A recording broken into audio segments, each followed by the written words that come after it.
ബഹുമാനപ്പെട്ട പ്രതിപക്ഷ നേതാവ്. സർ, നമുക്കറിയാം ഈ ദുരന്തം കഴിഞ്ഞിട്ടിപ്പോൾ 6ാമത്തെ മാസമാവുകയാണ്. നമ്മൾ ഒരുപാട് കാര്യങ്ങൾ പ്രഖ്യാപിച്ചെങ്കിലും പല കാര്യങ്ങളും മന്ദഗതിയിലാണ് പോകുന്നത്. പുനരധിവാസ പ്രക്രിയ തന്നെ ഒരു അനിശ്ചിതത്വത്തിലെത്തി നിൽക്കുകയാണ്. മാത്രമല്ല, ഏറ്റവും അവസാനമായി 1000 സ്ക്വയർ ഫീറ്റ് വീടിന് 30 ലക്ഷം രൂപ എന്ന സർക്കാർ തീരുമാനിച്ചതോടുകൂടി നിരവധി ഡോണേഴ്സ് അതിൽ നിന്ന് പിൻവാങ്ങിയിരിക്കുക. മുഖ്യമന്ത്രി വിളിച്ചു ചേർത്ത സമ്മേളനത്തിൽ തന്നെ പലരും ഈ 30 ലക്ഷം രൂപ എന്നുള്ള എമൗണ്ട് 1000 സ്ക്വയർ ഫീറ്റ് വീട് വയ്ക്കാം. സംസ്ഥാനത്ത് ഒരുപാട് ഏജൻസികൾ 20 ലക്ഷം രൂപയ്ക്ക് ആ വീട് വയ്ക്കാൻ തയ്യാറായി നിൽക്കുമ്പോൾ, അല്ലെങ്കിൽ അതിന് താഴെ തയ്യാറായി നിൽക്കുമ്പോൾ 30 ലക്ഷം രൂപ വീട് എന്നുള്ളതൊരു വലിയ തുകയാണ് എന്നതുകൊണ്ട് നേരത്തെ വാഗ്ദാനം ചെയ്ത പല ഏജൻസികളും പലരും അതിൽ നിന്ന് പിൻവാങ്ങുന്ന ഒരു സാഹചര്യം വന്നിട്ടുണ്ട്. മാത്രമല്ല, ഈ 6 മാസമായിട്ടും ഗുരുതരമായി പരിക്കേറ്റ ആളുകൾക്ക് ഒരു ചികിത്സാ സഹായം പോലും ഇതുവരെ നൽകുന്നില്ല. അപ്പം തന്നെത്താൻ കയ്യിൽ നിന്ന് പണമെടുത്തിട്ടാണ് ആളുകൾ, ഗുരുതരമായി പരിക്കേറ്റ ആളുകൾ പോലും ചികിത്സയ്ക്ക് പോകുന്നത്. ഇത്തരം സാഹചര്യങ്ങൾ പരിഗണിച്ച് അടിയന്തരമായ ചില നടപടികൾ സ്വീകരിക്കാൻ സർക്കാർ തയ്യാറാവുമോ എന്നാണ് എൻ്റെ ചോദ്യം. ബഹുമാനപ്പെട്ട CM.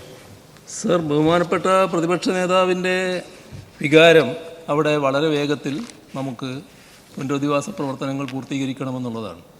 അതേ വികാരം തന്നെയാണ് സംസ്ഥാന ഗവൺമെൻറ്റിനുമുള്ളത്. അതിന് മനുഷ്യസാധ്യമായ എല്ലാ കാര്യങ്ങളും നാം അവിടെ നിർവഹിച്ചു കൊണ്ടിരിക്കുകയാണ്.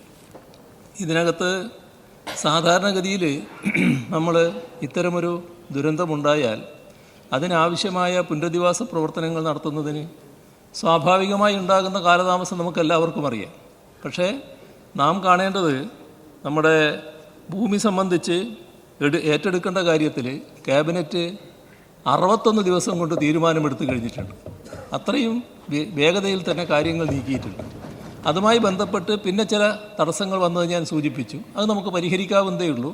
വളരെ വേഗത്തിൽ തന്നെ ഈ ഭൂമി പൂർണ്ണമായി ഏറ്റെടുക്കാനാകുമെന്ന് തന്നെയാണ് സർക്കാർ കണക്കാക്കുന്നത്. ഇവിടെ ആ യോഗത്തിൽ പറഞ്ഞ കണക്ക് നമ്മുടെ ഈ പദ്ധതി തയ്യാറാക്കുമ്പോൾ ഉണ്ടായ ചില കണക്കുകൂട്ടലിൻ്റെ അടിസ്ഥാനത്തിലാണ്. അത് ഒറ്റ വീട് എന്ന നിലക്ക് നിർമ്മിക്കുമ്പോഴുള്ള ഒരു ഭാഗമാണ്. അന്ന് തന്നെ ആ യോഗത്തിൽ ഞാൻ വ്യക്തമാക്കിയതാണത്. അതേ തുക തന്നെ ഇതിന് വേണ്ടി വരില്ല എന്നുള്ളത്. അതുമായി ബന്ധപ്പെട്ട് കൂടുതൽ ചർച്ചകൾ നടത്തേണ്ടതുണ്ട്. കാരണം ഇതൊരു വീടല്ല, കുറേ വീടുകൾ ഒന്നിച്ച് നിർമ്മിക്കുകയാണ്. അതിനാവശ്യമായ ഒരുപാട് സാമഗ്രികൾ ഒന്നിച്ച് വാങ്ങുകയാണ്. അതുമാത്രമല്ല, കുറേ ഭാഗം അതിൻ്റെ ഭാഗമായിട്ടുള്ള സഹായങ്ങളും സ്പോൺസർഷിപ്പിൻ്റെ ഭാഗമായി ലഭിക്കുന്നുണ്ട്.